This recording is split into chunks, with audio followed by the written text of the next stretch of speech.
¿Te has preguntado alguna vez por qué tantos historiadores afirman que no hay pruebas directas de la existencia de Jesús? En los próximos minutos descubrirás por qué muchos expertos consideran la figura de Jesús un personaje construido, no solo una creencia, sino una herramienta cuidadosamente elaborada de control social. Y lo más impactante es que lo que siempre has escuchado como historia podría haber comenzado como propaganda religiosa. Prepárate, lo que estás a punto de ver desmantela la narrativa desde cero. El punto de partida de esta investigación reside en el silencio. Un silencio tan profundo en las fuentes históricas contemporáneas que resulta imposible ignorarlo. Ningún escritor de la época, ningún administrador romano, ningún archivo oficial registra la vida de un hombre llamado Jesús de Nazaret, que realizó milagros, atrajo multitudes o fue condenado por Poncio Pilato. Para alguien que supuestamente conmocionó ciudades enteras, la desaparición total de los registros resulta intrigante o incluso conveniente. La ausencia de testimonios directos no es un detalle menor. Es el quid de la cuestión. Los historiadores antiguos registraron eventos de todo tipo, desde eclipses hasta pequeños conflictos regionales. Pero en cuanto a la figura que más tarde sería retratada como el personaje más influyente de la historia de la humanidad, solo encontramos silencio. Y aquí es donde la situación se vuelve más incómoda. Cuando aparecen las primeras menciones, surgen décadas después, escritas por personas que nunca lo vieron. Con el tiempo, este silencio se llenó de narrativas teológicas, no de documentos históricos. Los evangelios, que muchos consideran relatos directos,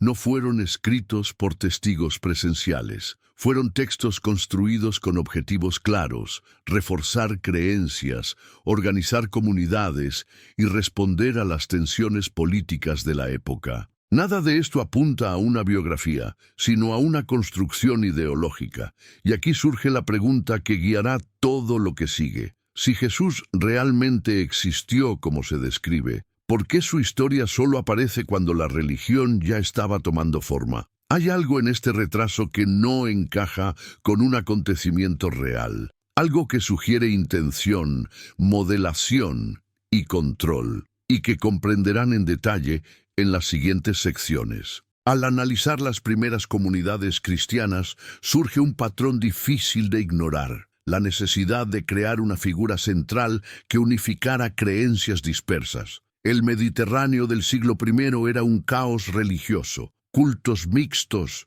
mitos antiguos, disputas culturales. Era el entorno perfecto para que los líderes religiosos moldearan un personaje capaz de conectar con diferentes públicos. Y este personaje debía ser universal, emocionalmente convincente y sobre todo útil. La creación de esta figura tenía un propósito específico: ofrecer a las masas una historia sencilla, directa y emotiva que pudiera competir con los mitos que habían circulado durante siglos. Y, curiosamente, la mayoría de estos mitos ya contenían elementos muy similares a los que posteriormente se atribuirían a Jesús. Milagros, curaciones, resurrecciones, nacimientos improbables. Nada de eso era nuevo. Lo novedoso era la intención detrás de la adaptación. El gran punto de inflexión llega cuando nos damos cuenta de que los primeros líderes cristianos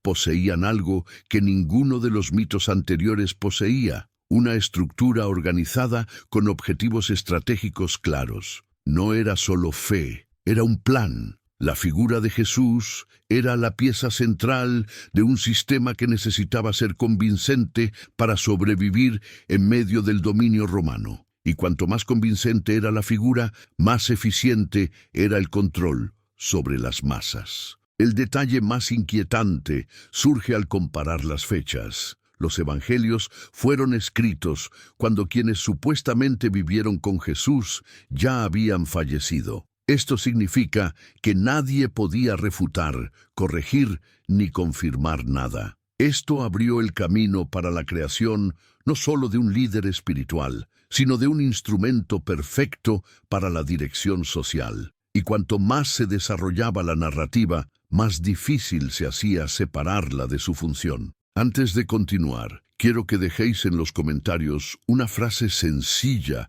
pero imprescindible para continuar con esta investigación. Quiero saber la verdad detrás de la historia. Comente esta oración para demostrar que está listo para profundizar en este análisis. Al observar la rápida e improbable progresión de la narrativa cristiana, algo más se vuelve aún más sorprendente. La construcción de Jesús sigue un patrón literario, no histórico. Los elementos dramáticos se combinan con tanta precisión que parecen hechos a medida para evocar emociones, no para relatar hechos. Los historiadores suelen afirmar que donde hay emoción exagerada y abundantes milagros, suele haber mito, no biografía. El texto no intenta demostrar que sucedió, intenta convencernos de que sucedió. Otro punto revelador reside en la adaptación cultural. Cada evangelio moldea a Jesús para un público específico, más judío en uno, más romano en otro, más filosófico en otro. Es como si el personaje fuera plastilina, lo suficientemente flexible como para ajustarse a las necesidades de cada comunidad. Una figura real difícilmente tendría tantas versiones contradictorias.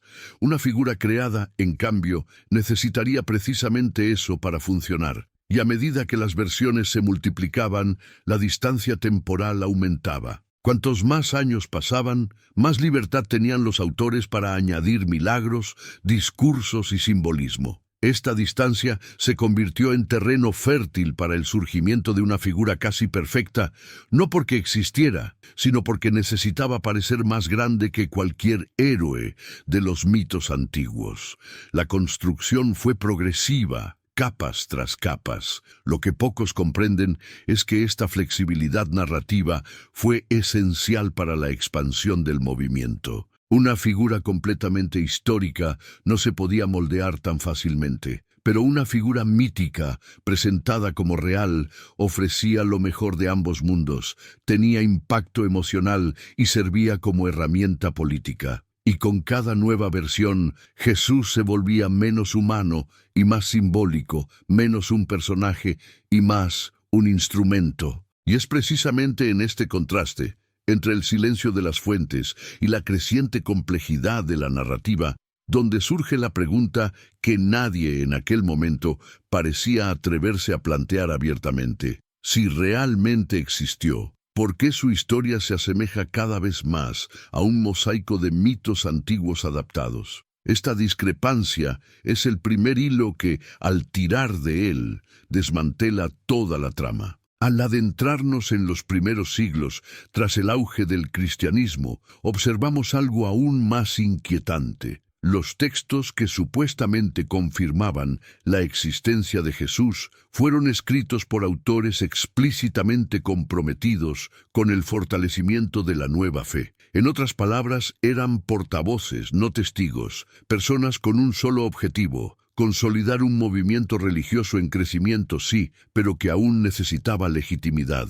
La historia, aquí, no emerge como un registro neutral, sino como una herramienta política. Las primeras citas históricas de Jesús provienen precisamente de este contexto, textos que repiten la narrativa cristiana, no que la prueban. Los autores romanos que mencionan a los cristianos no hablan de Jesús como una figura real, hablan de las creencias de sus seguidores. Esto es crucial. Informar sobre una creencia no es informar sobre un hecho. Es como escribir sobre los seguidores de Zeus sin afirmar su existencia. La diferencia es enorme y a menudo se ignora. A medida que transcurren los siglos posteriores, los escritos adquieren aún más elementos sobrenaturales. Cuanto mayor es la distancia temporal, más grandioso se vuelve el personaje. Es un fenómeno común en la mitología. Cuanto más se aleja del origen, más milagros surgen.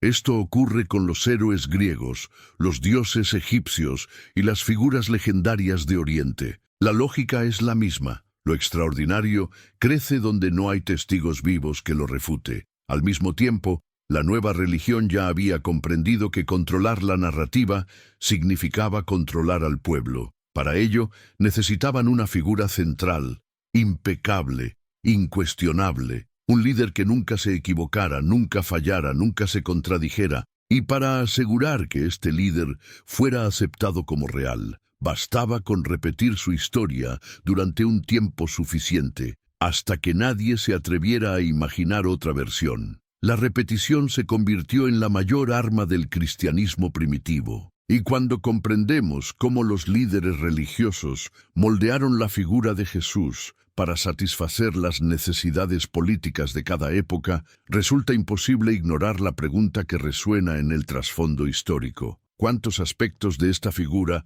se vivieron realmente y cuántos se escribieron con esmero? Esta pregunta abre un camino que, en las siguientes secciones, será aún más difícil de ignorar. Al analizar la formación de las narrativas cristianas, surge otro punto indispensable: la sorprendente similitud entre Jesús y figuras míticas mucho más antiguas. La estructura del Salvador, enviado por fuerzas divinas, que muere y regresa, ya existía en diversas culturas del Mediterráneo y Oriente. Esto no es casualidad ni un paralelismo espontáneo. Es un claro indicio de que la historia se forjó a partir de modelos antiguos que ya funcionaban emocionalmente. Estas similitudes, lejos de ser mero folclore, suscitan una sospecha que muchos evitan afrontar. ¿Cómo es posible que un personaje supuestamente real, que vivió en un contexto tan específico, tenga una biografía casi perfectamente alineada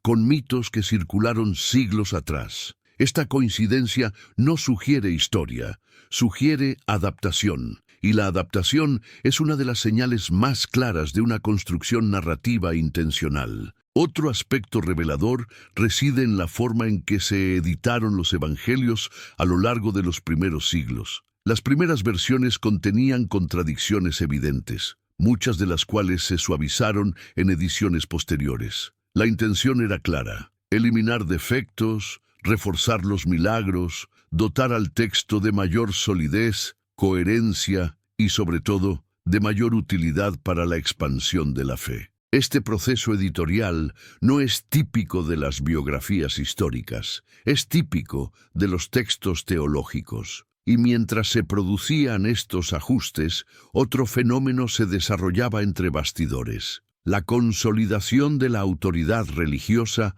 sobre la interpretación de los textos. La historia de Jesús no solo se contaba, sino que estaba controlada. Solo los líderes religiosos podían decir qué era verdad, qué era herejía y qué aspectos del personaje debían destacarse. Este monopolio narrativo era esencial para mantener la figura intocable, y ahí es donde surge una pregunta inevitable. Si un personaje depende de la edición, los ajustes y la adaptación constantes a mitos antiguos para mantenerse coherente, ¿dice eso más sobre su existencia o sobre su invención? Esa es la delgada línea que comenzamos a cruzar a partir de aquí. Al estudiar los primeros debates internos entre líderes religiosos, encontramos algo aún más revelador. Muchos de los conceptos que definen a Jesús se decidieron en consejos políticos, no se derivaron de hechos observados.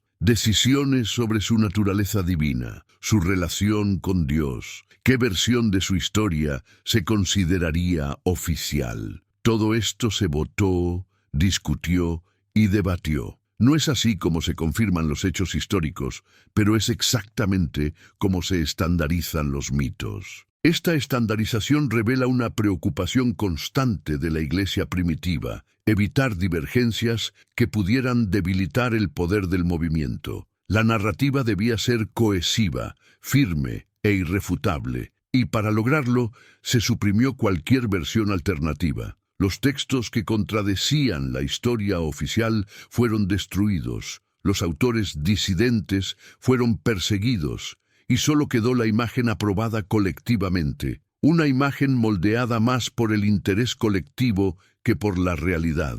A partir de ese momento, la figura de Jesús dejó de ser un mero personaje religioso para convertirse en un mecanismo político. Su historia sustentaba discursos de obediencia, moralidad, perdón y sumisión, elementos sumamente útiles para mantener el orden en un imperio gigantesco. Cuanto más sagrada era la figura, mayor autoridad adquiría esta estructura. Y esto no era casualidad, era estratégico. Mientras tanto, la distancia entre la supuesta vida real de Jesús y la explosión de textos sobre él se acentuó. Siglos separados por el silencio y luego por una abundancia repentina. Este salto temporal crea el ambiente perfecto para la invención. Cuando no queda nadie vivo de esa época, la narrativa puede expandirse sin oposición. Y cuando una historia se difunde sin resistencia, rápidamente empieza a aparecer un hecho, incluso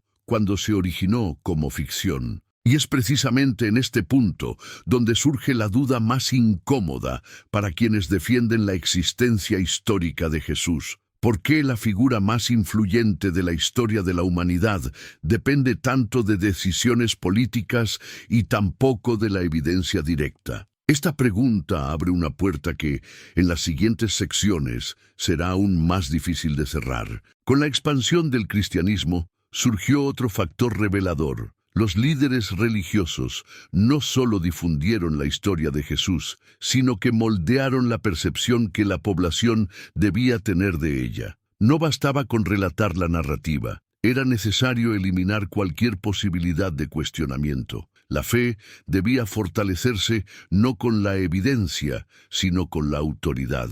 Así, la figura de Jesús se convirtió en el fundamento de un sistema que dependía de la adhesión emocional, no racional. Una parte esencial de esta estrategia era controlar el acceso al conocimiento. Gran parte de la población era analfabeta y dependía de los líderes religiosos para comprender los textos sagrados. Esto creaba una relación desigual. Quienes sabían leer también podían interpretar. De esta manera, cualquier duda sobre la historicidad de Jesús podía ser fácilmente silenciada o reinterpretada como falta de fe. La duda, en ese contexto, se consideraba una amenaza. Esta centralización de la narrativa explica por qué se descartaron tantas versiones diferentes de Jesús. Los evangelios apócrifos, escritos que contenían detalles divergentes, fueron prohibidos. No porque fueran erróneos, sino porque hacían al personaje inconsistente. La existencia histórica no necesita curaduría. Los mitos, sí. La autoridad religiosa necesitaba proteger a la figura central de la fragmentación, y lo hizo eliminando todo lo que no encajaba en el molde deseado. Al mismo tiempo, surge un fenómeno curioso. Cuanto más se aleja de los orígenes, más milagros se añaden al personaje. Historias de hazañas imposibles surgen precisamente cuando la memoria histórica ya era inalcanzable. Este patrón coincide con la forma en que otras figuras mitológicas cobraron fuerza a lo largo de los siglos. Lo extraordinario no crece donde hay testigos, sino donde existe la necesidad de devoción. Y es en este punto donde empieza a surgir la duda más profunda. Si la historia de Jesús es tan maleable como para cambiar con el tiempo, ¿qué revela esto sobre su origen? Al fin y al cabo, los hechos reales no necesitan un refinamiento constante, pero las narrativas creadas sí. Otro aspecto que a menudo pasa desapercibido es el papel del Imperio Romano en la consolidación de la figura de Jesús. El crecimiento explosivo del cristianismo no se produjo únicamente por el poder de las ideas, sino por decisiones políticas que lo transformaron en la religión oficial. Y cuando un imperio adopta una narrativa, ésta no solo se difunde, sino que se impone. La figura de Jesús fue elevada a una posición que ninguna figura histórica habría alcanzado sin el apoyo del Estado. Desde el momento en que el cristianismo se convirtió en una herramienta del poder romano, la historia de Jesús dejó de ser una mera narrativa religiosa para convertirse en un instrumento de unificación política. Su figura se convirtió en símbolo de orden, moralidad y sumisión civil. El imperio necesitaba una figura capaz de unir culturalmente regiones extremadamente diferentes, y Jesús cumplió este propósito a la perfección, no por existir, sino porque funcionaba como concepto. Este proceso tuvo profundas consecuencias. Una figura creada en un contexto religioso restringido adquirió alcance global no mediante la verificación histórica, sino mediante la imposición institucional. Se construyeron iglesias sobre templos antiguos, se renombraron festividades paganas y se absorbieron prácticas locales. La figura de Jesús era más adaptable que realista, lo que facilitó su integración en diversas culturas sin mayor resistencia. Lo curioso es que esta expansión vino acompañada de algo aún más sospechoso: la desaparición sistemática de textos que pudieran ofrecer diferentes versiones del origen del cristianismo. Se destruyeron manuscritos, se quemaron bibliotecas, se borraron tradiciones alternativas. No se borra un hecho histórico, se borra un mito que debe sobrevivir sin ser cuestionado. Este borrado selectivo es más elocuente que cualquier registro superviviente. Así pues, al observar el papel político del imperio y la conveniente desaparición de fuentes alternativas, surge una pregunta inevitable. ¿La fuerza de la narrativa sobre Jesús proviene de su veracidad o de la necesidad que los poderosos tenían de mantenerla vigente? Esta duda abre el camino a lo que revelaremos en las siguientes secciones. Al examinar más detenidamente los manuscritos supervivientes, surge otra pieza inquietante del rompecabezas. La mayoría de los textos que forman la base del cristianismo no son originales, sino copias de copias realizadas siglos después. Ningún evangelio conservado es el primer manuscrito. Todos pasaron por las manos de copistas, algunos bien intencionados, otros claramente intervencionistas. Y cuando la historia sufre tantas alteraciones, no hay cabida para las certezas históricas, solo para las versiones editadas. Estos copistas, como lo revelan los análisis textuales modernos, añadieron frases, ajustaron discursos, ampliaron milagros y eliminaron contradicciones, no por malicia, sino por devoción. Para ellos, mejorar el texto era fortalecer la fe. El problema es que, al hacerlo, también borraron cualquier rastro que pudiera separar el mito de la posible realidad. El Jesús que conocemos hoy es el resultado de este proceso, pulido, ajustado y cada vez más alejado de cualquier origen verificable.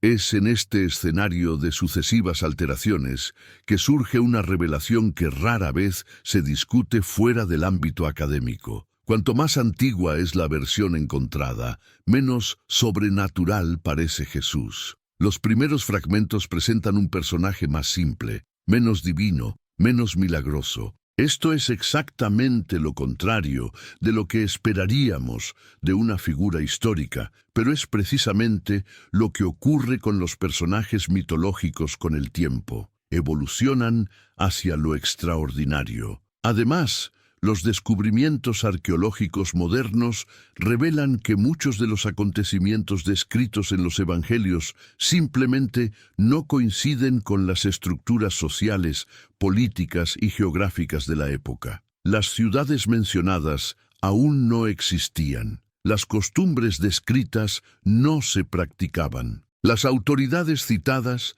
no ocupaban los cargos que se les atribuían. Es como si la historia hubiera sido escrita desde lejos, por personas que intentaban imaginar un pasado que nunca vieron. Dada esta brecha entre el texto y la realidad, surge una pregunta ineludible. ¿Estamos ante una figura histórica mal documentada o ante una construcción literaria que ha tomado forma hasta volverse incuestionable? Esta duda se intensifica en las siguientes secciones. Al observar el impacto psicológico de la figura de Jesús a lo largo de los siglos, percibimos otro elemento clave. La narrativa no se sustentaba únicamente en la fe, sino en el profundo atractivo emocional que evoca. La promesa de redención, perdón y vida eterna crea un vínculo poderoso, capaz de superar cualquier falta de pruebas. Esta fuerza emocional actúa como un escudo, Cuanto más reconfortante es la historia, menos dispuesta está la persona a cuestionarla racionalmente. Este aspecto emocional fue explotado por la estructura religiosa desde el principio. Sermones, rituales, imágenes y celebraciones se construyeron cuidadosamente para reforzar el personaje y crear dependencia espiritual. Cuanto más asociaban las personas la esperanza y la protección con Jesús, menos probable era que investigaran sus posibles orígenes míticos. La historia no necesitaba ser verídica, necesitaba ser reconfortante, y este consuelo se convirtió en una herramienta de control. Con el tiempo, esta estrategia creó un escudo cultural. Cuestionar la historicidad de Jesús llegó a verse como una amenaza moral, no como una indagación legítima. La religión moldeó un entorno en el que la duda se convirtió en pecado. Y cuando se prohíbe cuestionar, cualquier narrativa, incluso si es totalmente inventada, puede convertirse en verdad.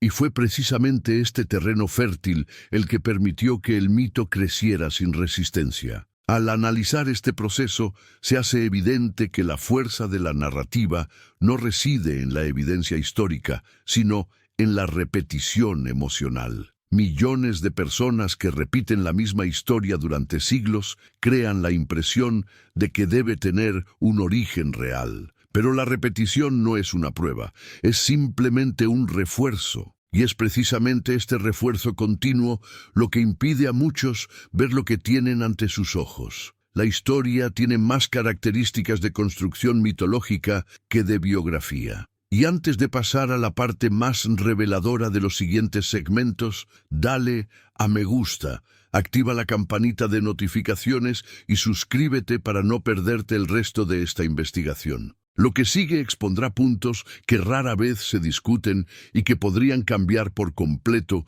tu perspectiva sobre esta narrativa que moldeó el mundo. Al avanzar hacia estudios comparativos más recientes, hay un punto que se hace ineludible. Prácticamente todos los elementos centrales de la historia de Jesús ya existían en otras tradiciones mucho más antiguas. No solo temas generales, sino estructuras específicas. Narrativas de muerte y regreso, líderes espirituales perseguidos, curaciones milagrosas, enfrentamientos con espíritus malignos, discursos pronunciados en montañas, rituales de purificación por agua, todo esto ya estaba bien establecido antes del siglo I. La similitud es tan profunda que muchos expertos afirman que el cristianismo no solo heredó mitos antiguos, sino que los replicó casi textualmente. Estos paralelismos no solo comprometen la noción de originalidad, sino también la idea de que el personaje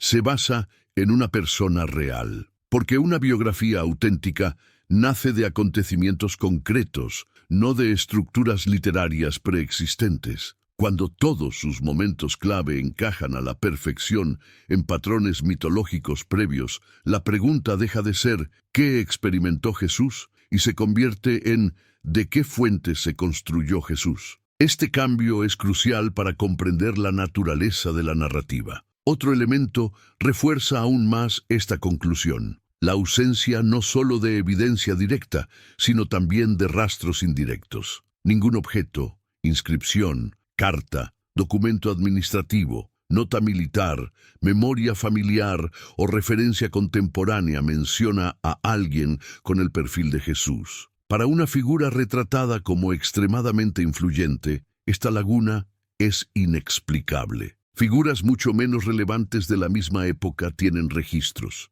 Jesús no. Además, al comparar las versiones de los evangelios, percibimos contradicciones tan profundas que sería imposible reconciliarlas en una biografía auténtica. Diferentes fechas, diferentes lugares, genealogías incompatibles, discursos reorganizados, cronologías contradictorias. Estas no son discrepancias menores, son fallas estructurales. Esto sugiere que los autores no se limitaban a relatar los acontecimientos, sino que componían narrativas diferentes para distintos públicos. El personaje no nace de la historia, sino de la intención. Y todas estas capas de incoherencia, silencio histórico y paralelismos mitológicos conducen a una conclusión incómoda, pero inevitable. El Jesús que presenta la tradición no se asemeja a una figura real distorsionada, sino a una figura mítica elaborada. Y esta percepción altera por completo nuestra interpretación de todo lo que vino después. Al colocar todas estas piezas en un mismo marco, finalmente emerge una imagen clara. La figura de Jesús fue construida, adaptada, reforzada y replicada a lo largo de los siglos por líderes religiosos y estructuras políticas que necesitaban un símbolo fuerte para organizar sociedades enteras. La narrativa no prosperó por la evidencia, sino por su utilidad. No se difundió porque describiera hechos, sino porque ofrecía respuestas emocionales preconcebidas para una población sumida en la incertidumbre, la desigualdad y el miedo. Esta utilidad explica por qué la historia se conservó, protegió y difundió incluso ante inconsistencias tan evidentes. Para la élite religiosa, Jesús era más que un personaje, era una herramienta, un instrumento capaz de dirigir el comportamiento, reforzar la obediencia, justificar decisiones y moldear mentalidades. Ninguna figura real podría haber sido tan eficaz. Solo una figura simbólica y maleable, abierta a constantes adaptaciones, podría ocupar ese lugar con tanta eficacia. Este modelo también explica por qué se destruyó cualquier narrativa alternativa. Un sistema que depende de la unidad narrativa no puede coexistir con múltiples versiones de su personaje central. Así, los textos disidentes desaparecieron, no por la fuerza de la verdad oficial, sino por la fuerza de la necesidad institucional. La historia oficial sobrevivió no por ser la más correcta, sino por ser la más conveniente. Y la conveniencia guió cada detalle. Al final, lo que queda no es un registro histórico, sino un mito consolidado. Un mito pulido a lo largo de generaciones hasta adquirir la apariencia de un hecho. Un mito capaz de atravesar épocas precisamente porque no necesitaba ajustarse a la realidad, solo a las expectativas humanas. Por eso, incluso hoy, cuestionarlo causa incomodidad. No solo cuestionamos una historia, sino todo el sistema que se basaba en ella. Ante todo lo expuesto, surge la pregunta que muchos evitan, pero que se vuelve inevitable. Si la figura de Jesús se construyó con el tiempo y no se vivió, entonces lo que realmente moldeó el mundo no fue un hombre, sino una narrativa. Una narrativa lo suficientemente poderosa como para controlar culturas, guiar imperios e influir en miles de millones. Y desde el momento en que reconocemos esto, vemos algo que lo cambia todo. Lo que siempre se ha presentado como verdad absoluta puede haber sido, desde el principio, simplemente la historia mejor contada de la historia de la humanidad.